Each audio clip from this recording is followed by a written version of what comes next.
सबरी जी को उन जीवों पर दया करने का, उनको सुख पहुंचाने का ये भाव कितना महान बना दिया कि उनके हृदय में बात आई कि कैसे भगवान को रिझाएं।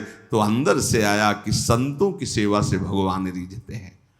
जब कभी देखो भगवान को कोई रिझाने का बहुत से मार्ग हैं, लेकिन ऐसे रिझ जाए कि नौकर बन के घर में आ जाए, ये तो केवल संत सेवा का प्रभाव था। त्रिलोचन जी के यहाँ भगवान अंतर्यामी नौकर नाम से आए, मेरा नाम अंतर्यामी है, ऐसा नौकर बन करके आए।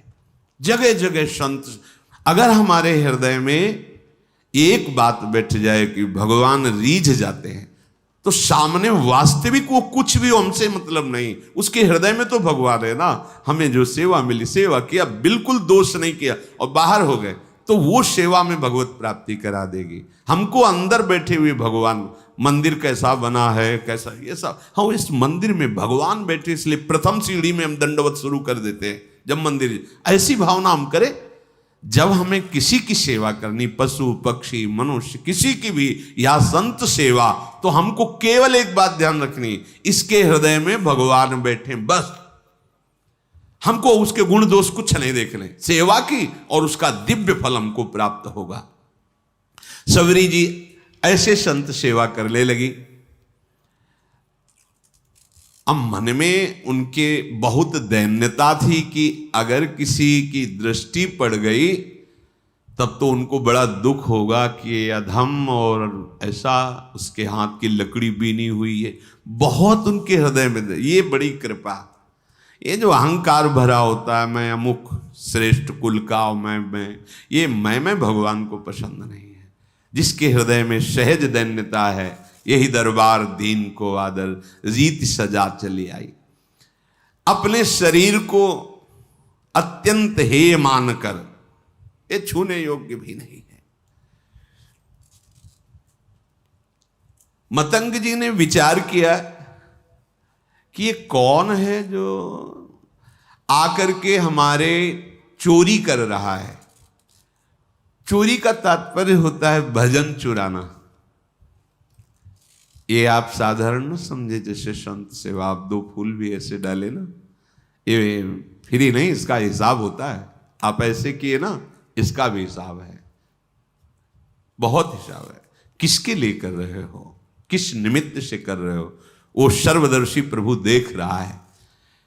मतंग जी बड़े असंग महात्मा थे, पर बहुत ही हृदय में भगवान के प्रति प्रेम था। अन्य महात्मा जन भी विराजमान थे, पर तप, व्रति, नियम, संयम, मतंग जी के हृदय में भगवत प्रेम का विशेष प्रभाव था। तो बड़े ई असंग ते मतंग रस रंग भरे, धरे देखी बोझ कहो कौन चोर आयो है। करे नित चोरी अहो गहो वाही एक दिन, बिना पाए प्रीतिवा की मन भरमायो है। बैठी निस चौकी देत शिष्य सब सावधान, आई गई गही लई कापे तनु नायो है। देखत ही ऋषि जलधारा बही नैनन ते, बैनन सो कहो जात कहा कछुपायो है। मतंग ऋषि जी के मन में एक दिन बहुत दृढ़ निश्चय हुआ, ये कौन चोर है जो सेवा करके भी छुप जाता है, और हम सब ऋषियों का भजन आनंद। क्योंकि कोई भी सेवा करता है वो तुम्हारे भजन को लेता है, फ्री नहीं है, बात समझना। ऐसा ना समझो कि आप जो पहन रहे, खा रहे, पी रहे, देख रहे, सुन रहे, सारा हिसाब है, इसलिए विरक्त को रात दिन भजन करना है। हम जिसकी रोटी खाते हैं उसको भी भजन देते हैं, जो प्रणाम करता है उसको भी भजन देना है। और वैसे ही सबका सर्व मंगल करने का स्वरूप होता है संत महापुरुषों का। मतंग ऋषि बड़े ही मतंग थे प्रभु के अनुराग में, परम विरक्त, भक्ति रसानंद से परिपूर्ण। रोज अपने आश्रम में देखते कि दोना में फूल रखा हुआ है, लकड़ी, सेवा के लिए मार्ग पूरा साफ। ये कौन है रोज सेवा कर रहा है? अपने शिष्यों से कहा, सुन रात भर जगो, रोज सेवा पहुंचाता कौन है ऐसा जो चुपके से सेवा कर रहा है? एक बार दर्शन करना चाहते हैं। सब शिष्य रात में जगे, अलग अलग जगह छुप करके खड़े हो गए। धीरे धीरे सबरी जी आई, दो ने कैसे पुष्प रखकर लकड़ी जे ही तो कौन है? सबरी जी तो एकदम मानो सूख गए कि अब तो जान गए, अब सेवा छूट जाएगी। देखो किस बात का दुख है, अब सेवा छूट जाएगी। अब कोई भी ऋषि हमारी सेवा स्वीकार नहीं करेगा। एक तो स्त्री शरीर, दूसरा साबरकुर में जन्म, ये सब महान ब्रह्म ऋषि हैं, ये सब हमें हटा देंगे, मेरी सेवा छूट। बहुत विकल होकर शांत खड़ी हो गई। मतंग जी जब आए तो देखकर आंसू निकल पड़े। खान पान की कोई व्यवस्था नहीं, झाड़ियों में छुप के रहती संत सेवा, आंसू निकल पड़े। ये बड़ी बात है। देखत ही ऋषि जलधारा बही नैन, ऐसी सेवा में भावना। यहां सेवा करके अहंकार पूर्वक कोशिश करते हैं अपने लोग की अपनी बात ये सब कोई जाने कि मैं सेवा करता हूं। सबरी जी की कैसी सेवा? जान गए तो सब कुछ गई कि शायद अब सेवा छूट जाए। आंसू की धारा बहने लगी और कहा, बेटा ऐसे सेवा करते हो, कहां रहते हो? उन्होंने कहा, प्रभु झाड़ियों में छुप के रहते हैं। पूरी कथा बताई भाग। अच्छा अब तुम निश्चिंत हो जाओ। सबरी जी से कहा, अब तुम निश्चिंत हो जाओ, तुम्हें अब कोई चिंता नहीं करनी चाहिए। भगवत भक्ति का प्रभाव ऐसा है कि वो न जाति देखती है न शरीर देखती है।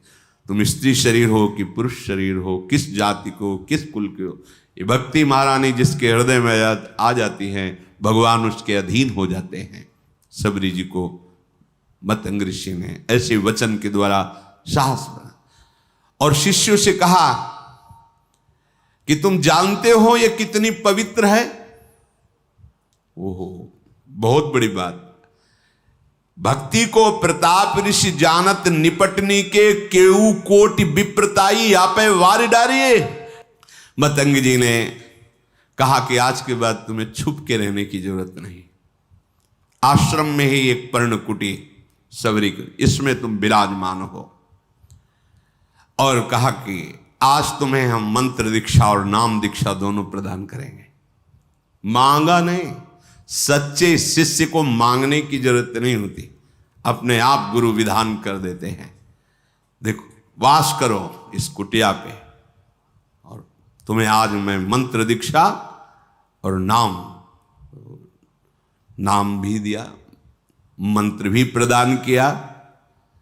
ये जब पूरे वन में बात फैली कि स्त्री जाति और ऐसा और मंत्र दे दिया और पास में कुटिया में, तो सब विरोध मतंग जी का करने लगे कि ऐसी जाति की ऐसे नहीं करना चाहिए, ब्रह्म ऋषि हो ऐसा वैसा। मतंग जी की वो अवहेलनात्मक बातें, निंदात्मक बातें कर मतंग जी की प्रसन्न हुए कि जिसको अपने ब्राह्मणत्व का अभिमान है, तपस्या का अभिमान है, जितेंद्रियता का अभिमान है, भगवान को अच्छा नहीं लगता है। ये करना चाहिए पर अभिमान नहीं करना चाहिए। भगवान सबके हृदय में बैठे, स्त्री पुरुष की पोशाक है। हम सब भगवान के चिदानंद अंश है, न कोई स्त्री है न कोई पुरुष है, पोशाक है। हर शरीरधारी को भगवत प्राप्ति करने का अधिकार है।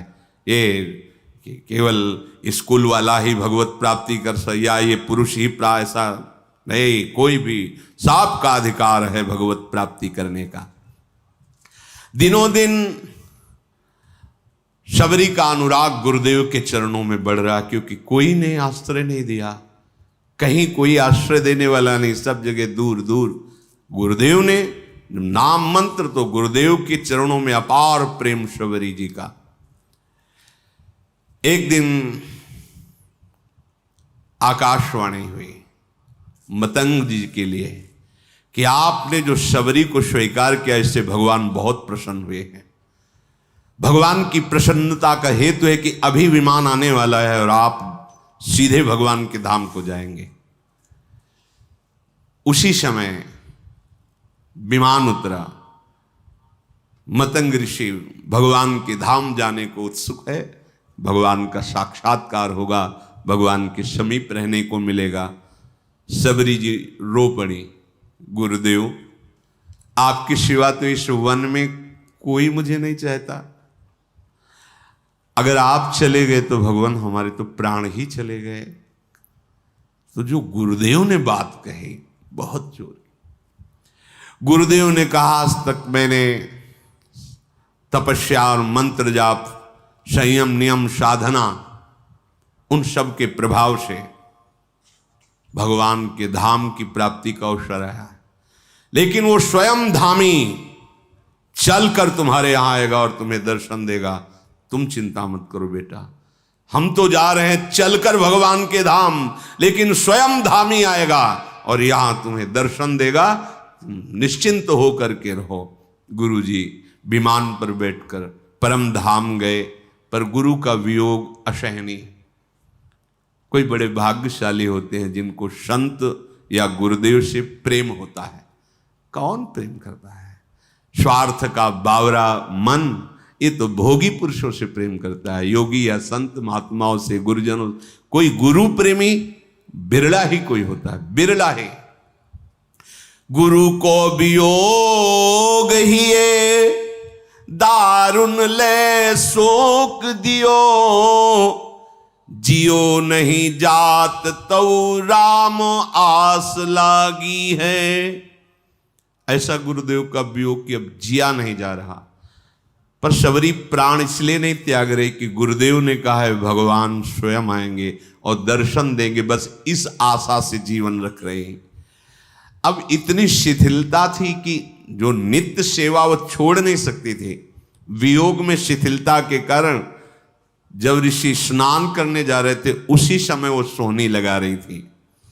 तो जो ऋषि स्नान करने जा रहे थे, कोई सोहनी से छिटक कर कंकड़ उनके चरणों में छू गया होगा, बहुत डांट। वैसे ही गुरु वियोग से दुखी थी और ये बहुत बड़ा अपराध है, ये लोग जानते रहे जो अहंकार में होते हैं, मैं तपस्वी हूं, मैं इस कुल का हूं, मैं उस कुल का। अरे सब मायाकृत है। सच्चिदानंद प्रभु की भक्ति जो कर रहा है उसकी चरण रज लो, चरणामृत लो। भगवान के अनुरागी जनों के प्रति ऐसा अनुराग, ऐसी भक्ति, ये बहुत धोखा हो जाता है, बहुत धोखा हो जाता है। ये ऐसा भारी अपराध है कि सिर्फ भक्त से ही क्षमा हो सकता है, भगवान भी क्षमा नहीं कर सकते। अब वो पुनः स्नान करने जे भी गए तो उसमें कीड़े पड़ गए सरोवर के जल में। सबरी जी को इतना धिक्कारा, तुझे दिखाई नहीं दे रहा, मैं आ रहा हूं, मुझे तेरे झाड़ू से कंकड़ छू गया। सबरी जी तो भाग पड़ी, एकांत में जाकर रोने लगी। वैसे ही गुरु वियोग से दुखी थी, इसीलिए विलंब हो गया था, नहीं तो रात में ही वो सोहनी लगाती थी। सबरी जी के हृदय को भारी दुख कि जो हमारे वचनों के द्वारा समझाते थे, जो हमें चरणों का आश्रय, वो तो अंतर ध्यान है। अब यही है, ये महात्माओं को दुख पहुंचा, क्या करूं, गुरु ने आज्ञा की, नहीं तो अभी शरीर को छोड़ देती। वो बहुत, ये दुख भारी अपराध हो गया। जलसो रुधिर भयो नाना क्रम भरी गयो, नयो पायो सोच तोहु जाने ना अभागी है। उनको क्या कहा? अभागी। और रुधिरवत रक्तवत हो गया जल और कीड़े, दुर्गंध आने लगी जल से तत्काल। तो उन्होंने मन में सोचा कि सबरी के कंकण स्पर्श का प्रभाव देखो कितना, तो उसका प्रभाव कि जल भी अपवित्र होगा। जब बुद्धि उल्टी होती ना तो उल्टा ही चिंतन होता है। हृदय में सबरी जी गुरुदेव प्रदत्त नाम का मंत्र का जप कर रहे हैं। रोज तड़के उठकर मार्ग बुहारना और रोज पुष्प की पंखुड़ियां ऐसे पावड़े बिछाना, सुंदर निर्मल जल भर के रखना और सुंदर फल रखना। कि गुरुदेव ने कहा भगवान आएंगे, पक्का भगवान आएंगे। लावे बन बेर लागी राम की अवसेर भल, चाखे धरी राखे फिर मीठे उन जोग हैं, मार्ग में जाई रहे लोचन बिछाई कभू आवे रघुराई, दृग पावे निज भोग है। ऐसे ही बहुत दिन बीते मग जोहत, हाँ आई गए औचक सो मिटे सब सोग है।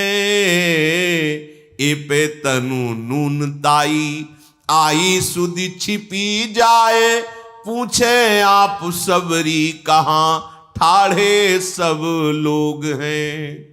रात दिन गुरुदेव प्रदत्त नाम मंत्र का चिंतन, गुरुदेव ने कहा है भगवान आएंगे, इसका दृढ़ विश्वास। अब क्या भगवान के स्वागत में तो जंगल में यही है फल। तो सुंदर सुंदर बेर के जो वृक्ष थे उनसे ऐसे बेर लेती, पहले चखती, चखने के बाद वहां मीठे है तो उस बेर तो झूठे तो हो ही गए ना। चखने के बाद हाथ थोड़ी प्रक्षालन, जंगल है ये थोड़ी क्या कहा कि हाथ में कमंडल धोना नहीं। ऐसा नहीं कि खा खा के बेर रखती थी, उस वृक्ष के मीठे हैं कि मेरे प्रभु को खट्टे ना लगे, तो ऐसे देखा हाँ मीठे फेंक दिए और नए फल लेकर के उनको ऐसे रखते। इसीलिए कहा गया है कि झूठे बेर। वैसे भी शास्त्रीय पद्धति में सबसे पहले भगवान को भोग लगा, और प्रेम पद्धति में सबसे पहले अपने को पाना है। जो हम भोग लगाएं पहले उसको एक दोने में अलग करके निकाला और चखा, हाँ दाल ठीक है, हाँ ठीक है, रोटी सब्जी वो देख लिया सब, खीर में हाँ चीनी ठीक, ये ठीक है, हाथ धोया, आचमन किया, फिर वो अपने श्री जी को भोग लगाया। पहले हमें देखना है हम जो फल लगा रहे हैं, भोग जो वस्तु लगा रहे हैं, हमारे श्री जी की योग्य है कि नहीं है। ये हमारी उपासना प्रेम की। और सिद्धांत की उपासना पहले प्रभु को भोग लगा। आप पहले पाले तो भोग लगाने लायक नहीं, लेकिन ये प्रेम है, उल्टा मार्ग है यहाँ। ये ज्ञान हमें नहीं था। ऐसा हो ही नहीं सकता कि प्रभु के लिए थाल सजा रहे पहले उससे ले, ऐसा कैसे? कोई पूछता तो उत्तर नहीं। ये तो इसी प्रेम नगरी का एक है, जिसके भी हृदय में जहां भी प्रेम है, ये प्रेम का प्रभाव और स्वभाव है। मानसी गंगा में दंडोती परिक्रमा जब गुरुदेव के साथ लग रही थी गिरिराज महाराज की, तो मानसी गंगा में तो वहां एक सहतूत बेच रहा था, सहतूत इतने से, तो श्री जी को भोग लगाने के लिए प्रक्षालन किया, बीन बीन के सही रखे। महाराज जी ने कहा थोड़े लो और पाओ, बताओ कैसे? हमको महाराज जी पहले श्री जी को भोग। बोले हमारे यहाँ पहले श्री जी नहीं, पहले तुम पा के बताओ कैसे, खट्टे अधिक खट्टे तो नहीं। वो देख लो महाराज। बोले जब हम कह रहे थे तुम पावला, हिम्मत नहीं पड़ रही थी कि श्री जी के पवा के बिना के पाया। कहा मीठे। बोले जाओ हाथ धो, आचमन करो, अब भोग लगाओ। उस दिन से समझ में आया कि हमारी लाडली जी को पहले हम चखेंगे, फिर भोग लगाएंगे कि वो ठीक है कि नहीं है। बहुत अधिक नमक तो नहीं हो गया था सब्जी दाल में, इसमें कैसा है ये हम देखेंगे, तब हमारी लाडली जी पाएंगी। ये प्रेम का। तो शबरी जी भी ऐसे, ये बेर पेड़ का कहीं खट्टा तो नहीं है, बाकट तो नहीं है, तो उससे पहले चखती और फिर वो बेर दोने में लेके फिर प्रभु के रोज और रोज बस पावड़े बिछाए, फल रखे और बैठ गई। सुबह से शाम प्रभु आएंगे। गुरुदेव ने कहा प्रभु बहुत दिन बीत गए पर अश्रद्धा नहीं हुई गुरु वाक्य पे। ये बहुत बड़ी बात है। उपासक अपने गुरु वचनों पर बहुत समय तक टिका रहे और उसका लाभ ना दिखाई दे, फिर भी टिका रहे, ये बहुत बड़ी बात होती है। नहीं तो महीना दो महीना, साल दो साल में मन उब जाता कि हो सकता है गुरुदेव ने हमको फुसलाने के लिए कह दिया हो कि आएंगे भगवान तुम्हें साथ। नहीं, गुरुदेव ने कहा है प्रभु आएंगे। मार्ग में जाए रहे लोचन बिछाए को, नेत्र लगाए। गुरुदेव ने कहा है भगवान ऐसे ही बहुत दिन बीते मग जोहत, तो आ गए औचक सो मिटे सब शोक। दूर से देखो भगवान आ रहे हैं, छुप गई। अभी तक तो इंतजार कर रही थी, जब देखा भगवान आ रहे तो छुप गई। मैं नीच अधम उनके सामने कैसे जाऊंगी, कैसे उनकी सेवा करूंगी।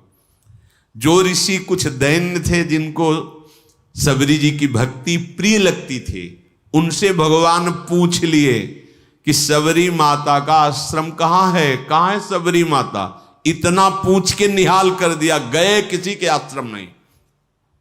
और जिनको अहंकार था तो वो सोच रहे थे, सुना तो था ही भगवान वनवास में आ रहे, तो उनको था कि भगवान आएंगे, हमारी दंडवत करेंगे, फिर आसन में हम उनको बैठाल कर स्तुति संस्कृत से करेंगे। वो बैठे ही रहे घर में। भगवान तो अहंकार अगर किसी साधना का, तपस्या का, ये ठीक नहीं है। देखो, अगर कोई ऐसा समझे कि भगवान को हम अमुक अमुक क्रियाओं द्वारा, अनुष्ठान द्वारा, उसमें प्रधान होता है आपका भाव, और जब भाव दैन्य आएगा तो प्रभु रीझ जाएंगे। अच्छा, है क्या तुम्हारे पास? क्या है? प्रभु का ही तो दिया हुआ है, काहे को अहंकार करते हो? प्रभु ने कृपा करी, वो तुम्हें सतमार्ग के लायक बनाया है, वही तुम्हारी इंद्रियों को अधीन किए हुए हैं, वही तुम्हें बल दे रहे हैं, वही तुम्हें व्यवस्था दे रहे हैं, जो सेवा कर रहे हो, तो तुम अहंकार क्यों? अपने बड़भागी बनने का भाव लाओ कि हमें तो अहोभाग्य प्रभु ने स्वीकार करके बड़भागी बना दिया, संत सेवा दे दी, धाम आने को, सत्संग सुनने को, भजन करने को, ये जो मुझे प्रेरणा मिली, अहोभाग्य हमारे भगवान ने मुझे स्वीकार। अहंकार क्यों करे? देखो, रह रहे हैं, इतना कष्ट सह रहे हैं, पर अहंकार, भगवान नहीं गए किसी के यहां। प्रेमणा वशिष्ठ मुच्छिष्टम भुक्त्वा फल चतुष्टयम कृतारामेण भक्तानाम सबरी कबरी मणि। भगवान प्रेम देखते हैं, यही देखकर अवशिष्ट अर्थात चखे हुए फलों को, जूठे फलों को भगवान पाते हैं।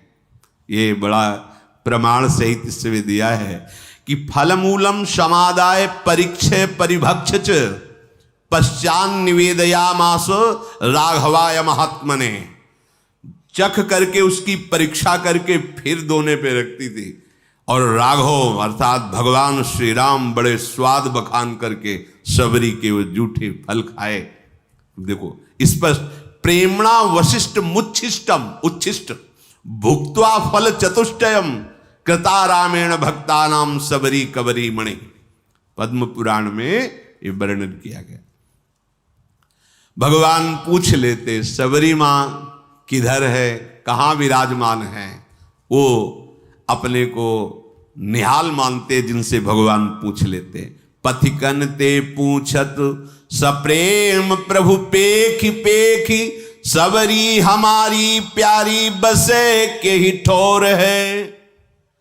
कहां है सबरी? किधर है सबरी रहती है? ऋषि, प्रभु यही मार्ग है।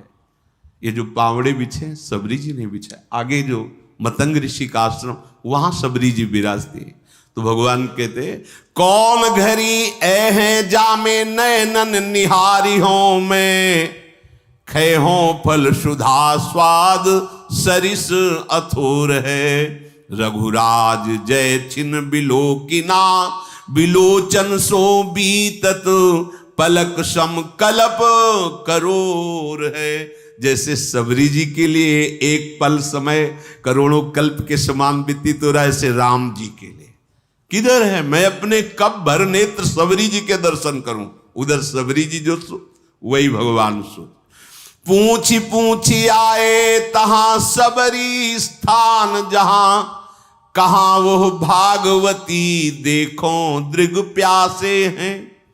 मतंग ऋषि के आश्रम में आए, और जो शिष्य जन खड़े थे, कहां है सबरी जी, कहां भाग्यवान सबरी जी, मेरे नेत्र तरस रहे उनके दर्शन के लिए। सबरी जी ने जब ये वचन सुने तो जो हृदय में संकोच था दूर हुआ, आके साष्टांग दंडवत सबरी जी ने की। आई गई आश्रम में जान के पधारे, आप दूर ही ते साष्टांग करी चख भासे हैं। रव की उठाए लई बिथा तन दूर गई, नई नीर झरी नैन परे प्रेम पासे हैं।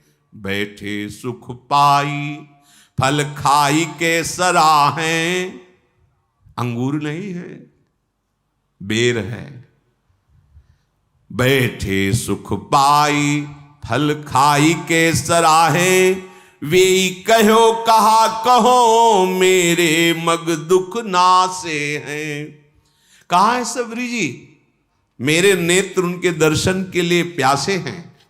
जब शबरी जी ने सुना, अब नहीं रुक पाई, बाहर निकली दूर से, हे शरणागत वत्स।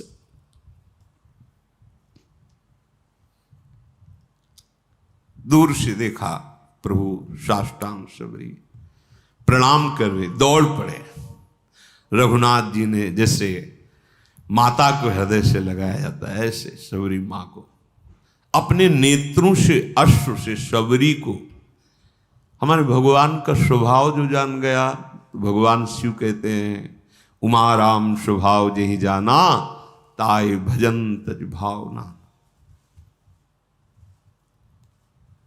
करुणा समुद्र है ये। आप खुद भजन करोगे तब आपको पता चले। आपका हृदय जब थोड़ा सा भी प्रभु से अपनापन करेगा तो आप खुद समझ पाओगे प्रभु के सिवा कोई ऐसा प्यार करने वाला त्रिभुवन में नहीं है। भगवान ने शबरी जी का हाथ पकड़कर अपने समीप बैठाला। ये प्यार, वो ऋषि कंकड़ छू गया तो कितना कड़ुआ बोल रहे, ए नीच जाति, ये ऐसा। भगवान हृदय से लगाकर आंसुओं से अभिषिक्त करके अपने समीप शबरी जी को बैठाला। शबरी जी को स्मरण आया कि जो प्रातः ही फल रखे थे प्रभु के लिए, दौड़ के गई, फल लाई। भगवान, वाह, मेरा वनवास का सारा कष्ट दूर हो गया तुम्हारे फल पाके। बड़ाई कर रहे भगवान ने कभी 56 भोग की बड़ाई नहीं की, कहीं भी ऐसा नहीं। देखो सुदामा जी के जब तंदुल पा रहे हैं ना, तो रोमांच हो रहा है भगवान को। तंदुल चावल नहीं, चावल को पछोरने से जो टुकड़े निकलते हैं, कोई उधार भी नहीं देता था। एक को दया आ गई तो उसने वो टुकड़े दे दिए जो घर में बनाने में डांट लगती। चावल तो दिए नहीं, टूटे हुए टुकड़े, वो भी पुरानी कपड़े की पोटली ऐसे दबाए हुए। भगवान के जब रुक्मिणी जी के पलंग पे बैठे सुदामा जी, रुक्मिणी जी के जिस पलंग की देवरी को ब्रह्मा शंकर आदि केवल नमन करते हैं, स्पर्श करना दूर, भगवान का निज महल और महापटरानी, महाविभूति स्वरूप, महालक्ष्मी स्वरूप रुक्मिणी जी के पलंग पर बैठा ले हुए हैं सुदामा जी को। और भगवान ये वैभव देखकर उनको लगा कि अगर भगवान ने कहा कि सुना है आपका ब्याह भी हो गया। हाँ, भाभी ने कुछ दिया है, याद है आपको वो गुरुकुल वाली बात? सब याद है हमें, याद। तो फिर भाभी ने कुछ दिया है। अब कैसे इतना वैभव फटे कपड़े में वो तंदुल कैसे निकाल के दें, कैसे निकाल? अब भगवान का इतनी अच्छी चीज रखे हो फिर भी तू फटा कपड़ा उससे निकाल। भगवान, रुक्मिणी जी देख रही, अरे उस तंदुल को भगवान के रोमांच हो रहा पाते हैं। मित्र, आज तक ऐसा स्वादिष्ट पदार्थ हमने नहीं। क्या स्वाद है तंदुल? विदुरानी जी के केले के छिलके में क्या स्वाद है? अगर कोई समझता है कि भगवान को अच्छा अच्छा भोग लगाएंगे, हम पटा लेंगे, कैसे हमारे प्रभु, देखो जरा फल बेर, वैसे ही बेर कोई बहुत, उस बेर को पा पाकर कह रहे कि आज हमारे वनवास का श्रम दूर हो गया। कितने सुंदर स्वादिष्ट अमृतमय फल भगवान बड़ाई कर रहे हैं शबरी के द्वारा दिए। इसीलिए हमारे प्रभु पत्रम पुष्पम फलम तोयम ये में भक्त्या प्रक्षति। अगर भाव से भरकर एक चुल्लू जल, एक पत्र, एक पुष्प, एक कोई फल, बस इतने में ही मेरे ठाकुर बिक जाते हैं। बहुत प्रेमी हैं। प्रशंसा कर रहे हैं प्रभु शबरी जी की। अब जब ऋषियों ने सुना कि आश्रम आने की तो बात जाने दो, इस गली में भी प्रभु नहीं आए, तब सबको लगा अंदर कि हमें लगता है कोई हम लोगों में तपस्या में त्रुटि हो गई क्या, क्योंकि सब तपस्या का फल तो भगवान है और भगवान आए ही नहीं हमारे घरों में। तो हमें चल के लोचन लाभ तो ले लेना चाहिए, भगवान के चरणों में प्रणाम करना चाहिए। सब ऋषि जो थोड़ा सा अपने में ब्रह्मणत्व, तपस्या, जितेंद्रियता आदि आदि मानते थे, उनको आना पड़ा। वो प्रभु के समीप आए, अब भी बुद्धि काम नहीं कर रही। प्रमाण मिल चुका है कि शबरी जी कितनी पावन है। उनके मन में आता है कि बड़ी समस्या पैदा हो गई है, अगर वो सरोवर का जल भगवान अपने श्री चरणों से स्पर्श कर दे तो निर्मल हो जाएगा और हम लोगों के प्रयोग में आ जाएगा, क्योंकि शबरी की अपवित्रता के कारण वो दूषित हो गया था। वो लोग भगवान को प्रणाम किए और भगवान बैठे हुए तो निवेदन किया। करत हैं सोच सब ऋषि बैठे आश्रम में, जल को बिगाड़ सो सुधार कैसे कीजिए। आवत सुने हैं बनपथ रघुनाथ, कहूं आवे जब कहें आको भेद कह दीजिए। इतने ही मांझ सुनी सबरी के बिराजे आनी, तू गयो अभिमान चलो पग गही लीजिए। आए खुनसाए कही नीर को उपाय कहो, गहो पग भीलनी के छुए स्वच्छ भीजिए। वो सब ऋषि लोग अभिमान त्याग कर भगवान के पास आए और भगवान से कहा कि प्रभु, इस सरोवर का जल जो है नीच जनों के द्वारा छूने से कीड़े पड़ गए, अपवित्र हो गया, तो हम ब्रह्म ऋषियों की सेवा में नहीं, आप अपने श्री चरण। तो भगवान ने कहा नहीं, हम तो आप ऋषियों के चरण सेवक हैं, आप देखो अपना चरणामृत डाल करके, क्योंकि आप तपस्वी जितेंद्री ब्रह्म ऋषि हैं, हम तो आपके सेवक हैं, आप डाल के देखो। उनको लगा कि एक बार भगवान कह रहे थे, डाले जाके तो और दुर्गंध पैदा हो गई। आए बोले प्रभु ठीक तो हुआ नहीं, तो बोले हमारे चरण से तो ठीक होगा ही नहीं। तो कहा नहीं प्रभु, आपके चरणों का प्रताप तो है ही है, क्योंकि शिला छू गई तो अहिल्या के रूप में प्रकट हो गई, तो पानी तो बोले सही मानो, अगर हम चरण रख देंगे तो और बड़े बड़े कीड़े हो जाएंगे। अगर उसे स्वच्छ करना चाहते हो तो तुम सबरी के चरणामृत उतारो और फिर डालो जाके। अब भगवान का आदेश, बड़े बड़े ब्रह्म ऋषि सब बोले केवल एकमात्र शबरी जी के चरण स्पर्श किए हुए जल से ही वो पवित्र हो सकता है, दूसरा कोई उपाय नहीं, क्योंकि तुम सबसे भयानक अपराध बनाए। स्त्री जान करके, नीच कुल की जान करके उनको तुम धिक्कारा है, तुम उनको ऐसी भावना से ये अपराध तुम्हारे सारे तप को, सारे प्रभाव को नष्ट कर दिया। अगर तुम कहीं अपने जीवन को कृतकृत्य करना चाहते हो, सरोवर के जल और हृदय को स्वच्छ करना चाहते हो, तो सबरी जी का चरणामृत ही काम करेगा, दूसरा कुछ नहीं। अब भगवान की आज्ञा, ईश आज्ञा तो सबको शिरोधार्य है। सबने जे ही सबरी जी बड़ी प्रार्थना, दैन्यता, जे ही चरण स्पर्श हुआ, निर्मल स्वच्छ और अमृत जैसा जल हो गया। तब भगवान ने शबरी जी की स्तुति की, जो नौधा भक्ति पीछे गाई गई थी, वो भगवान शबरी जी को नहीं सुना रहे, उन्हीं ऋषियों को बता रहे कि ये पूरी की पूरी भक्ति हमारी माता शबरी जी में विराजमान है। जाति पाति कुल धर्म बड़ाई धन वैभव कुटुंब गुण चतुरता, मैं इन सबसे नहीं रीझता। फिर सुन लीजिए, जाति पाति कुल धर्म बड़ाई धन बल कुटुंब गुण चतुरता, इन सबसे मैं नहीं रीझता। मेरे रिझाने का एक ही केवल उपाय है, दैन्य भाव, भक्ति भाव। मैं तुम्हें सावधान होकर सुनाता हूं, 9 प्रकार की भक्ति है।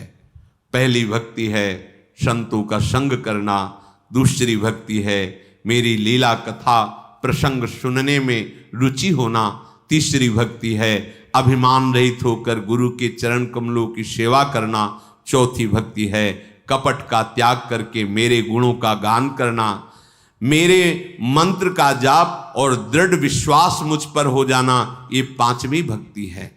छठी भक्ति है इंद्रियों का निग्रह, अच्छा स्वभाव, अच्छा चरित्र, बहुत प्रपंचिक कार्यों से वैराग्य और निरंतर संत समागम, साधु पुरुषों द्वारा बताए हुए आचरण करना।